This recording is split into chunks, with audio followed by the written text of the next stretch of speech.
Welcome back, my duelist friends. Casual Duelist here, and it is Sunday, so hopefully you guys had a great Saturday. Hopefully you guys are going to have a great today as well. And we're going to be doing a speed duel spotlight on a very special spell to me, the Night Beam spell card. Now, a couple of things. First off, it's been in speed duel for a little while. I think it was an ultra rare when it was first released. And it quickly started getting reprints in the box sets. This one here is from the, what was it, the first GX box is when I got my commons. We also just got it in the most recent Streets of Battle City. So everybody should have this card now. And I feel like there's more to it now than there was when it was released. And there's a reason why we may even be replacing Cosmic Cyclone in our builds moving forward with this card because of that. So, how does it work? You target a one set spell trap card that the opponent controls, destroy that target. The opponent cannot activate the targeted card in response to this card's activation. So right there, it's that last sentence. They cannot activate the target in response to this card's effect. So, if they can't respond with it, there's a lot of things that are going to happen, okay? And I have, this is one of those deep dives. This is one where, like, I got a whole bunch of cards I got to talk about and how it interacts and why it's affected by those cards in particular. And, like, we need to make it make sense to you. So, I want to sell you on the idea that Night Beam is like this supreme spell card, and we should all have ours dipped in gold because it is a great standard staple card as far as speed duel is ever going to be concerned. So it says the card cannot respond to you playing it or playing against it. So what does that mean? Well, you guys know I love to play Lost Wind. You guys know that I love to play Mind Crush. These cards tend to be either in my main or in my side decks almost every build. Now, the beautiful part about this is normally you'd be like the perfect time to activate your card is in response to the opponent targeting it. This way, they're trying to cross, slot 1 off the zone, but slot 2's really got the big important thing, but slot 1 can be activated whenever. So it's sort of a bluff, it's sort of a protection. What are you going to do? So, like, again, normally, if this was Cosmic Cyclone, you'd go, whatever, Mind Crush. I'm going to go ahead and declare something I know that you've added to your hand, or I saw you tutor earlier. I'm going to take a really good educated guess at what your hand is. The guess is you don't get a guess.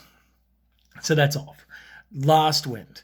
When Lost Wind activates, you target a face-up special summon monster, you negate its effects, and you have the monster. Now, if this is used on the second chance, that means it's been back from the discard pile, and now when I'm targeting with the Night Beam, it's going straight to the banish pile. You're never going to get the card back. You didn't get your second shot. Sometimes your first shot, depending on whether or not you had to discard the card, is a part of a cost for something else. And when I say like that, I'm talking about skill cards like, I don't know, Heart of a Warrior, which would have you discard it in order to special summon your fusion monster. The Night Beam is just totally going to cross it off. You don't get the timing to activate in response. My monster retains its effects and its power level, right? So, okay, that kind of makes sense. But, like, let's talk about it in a more slightly futuristic speed duel sense, okay? What if we ever got, like, Witch of the Black Forest or Sangame?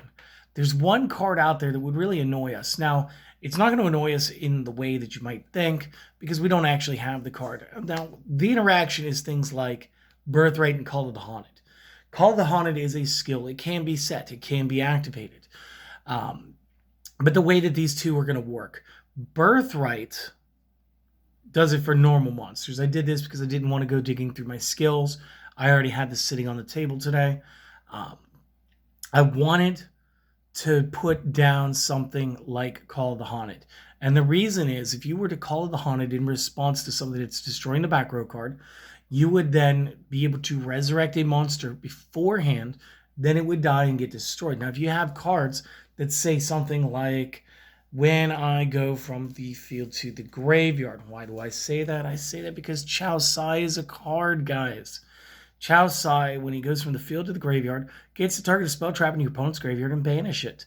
So, in response, if this was called the Haunted, not the Birthright that it is, when the opponent activates Night Beam, if it was able to be responded to, I would be able to put this guy on the board and then like X out your Lost Wind from the graveyard, and then suddenly like I actually end up with more plays than you.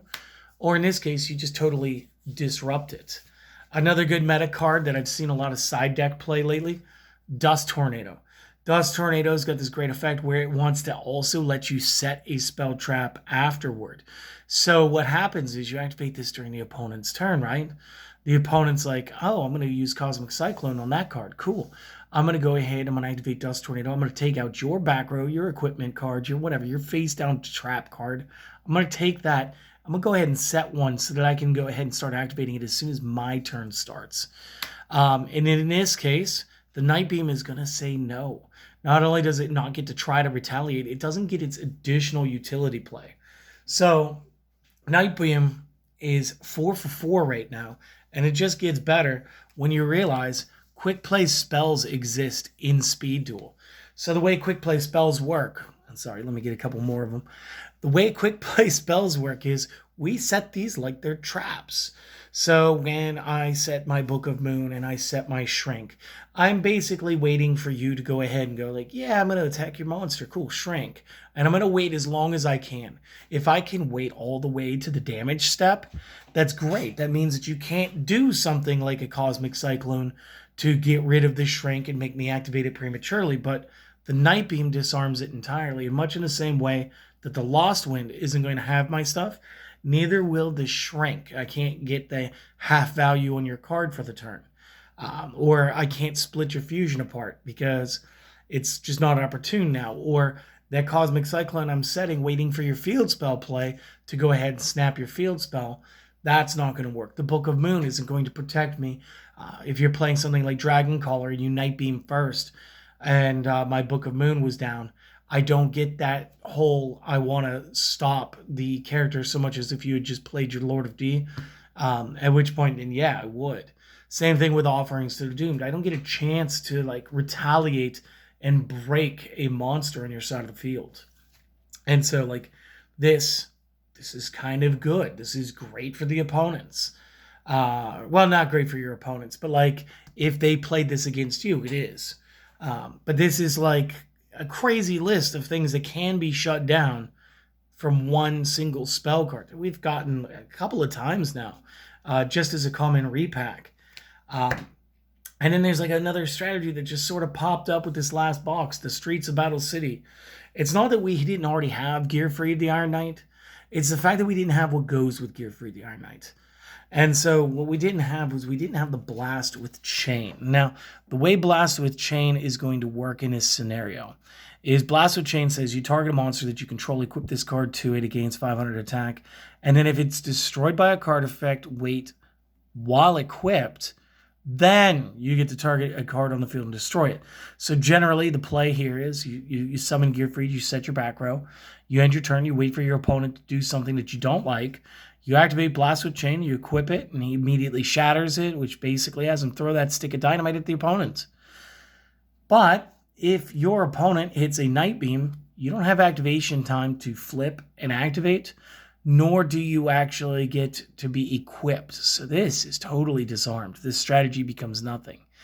But another thing that we were given with this box was the ability to use Gear Freed the Red Eyes Iron Knight. And his effect is only once per turn, but he will allow you to destroy a spell trap during that same instance, making the Blast with Chain even more valuable. But not just the Blast with Chain, this also turns the Kunai with Chain. Normal trap equipment cards that probably wouldn't get activated until like they're more opportune might be activated prematurely on seeing something like a Cosmic Cyclone or a Galaxy or Galactic Cyclone. I'm not sure which one it is.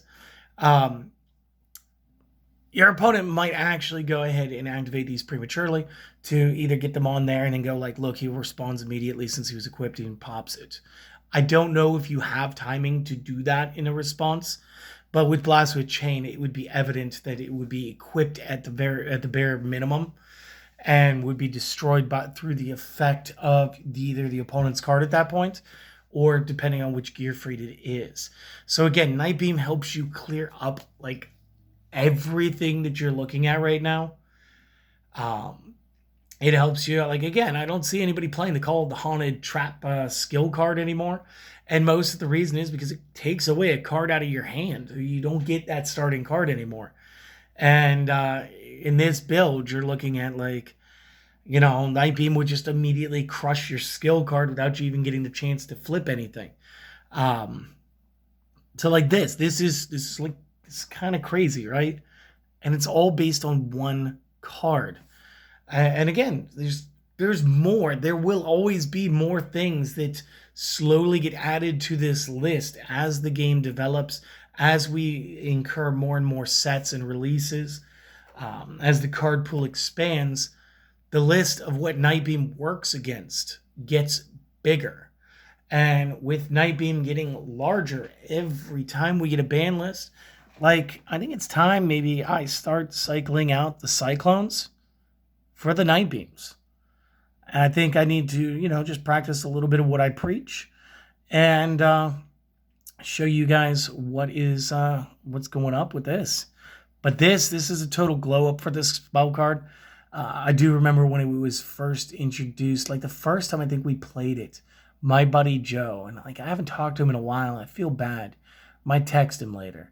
But my buddy Joe, he played a beautiful Parasect Parasite, Ultra Evolution, Ultimate Moth Beatdown. And again, I think that was before we had actual ban lists too, which is kind of crazy. Just to kind of put that into perspective of how long ago that was. So Night Beam's been around a minute. It's going to be around a lot longer. Hopefully you guys get a bunch of mileage out of your copies as well. And hopefully you guys enjoyed and learned something today. Outside of that, guys, just enjoy the rest of your weekend. I'm not going to ask you to do the things, but you know you're welcome to do them. We always appreciate it. I want you guys to go enjoy the rest of your weekend. I want you guys to come back tomorrow.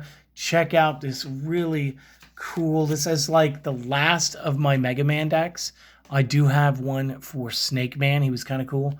So we'll be doing one more Mega Man TCG deck, and then we'll probably move back to like Magic the Gathering and Naruto or something.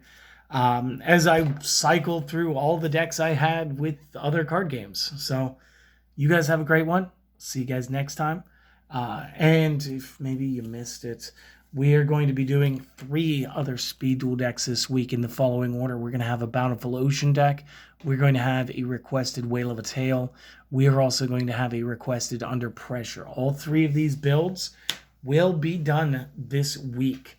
And in that order. If you guys have anything you want to see, feel free, please, just make some requests down in the comment section. I love doing them. They feel more special because it feels like everything that the players want, you can give them. Okay? So for now, you guys have a good one. See you next time.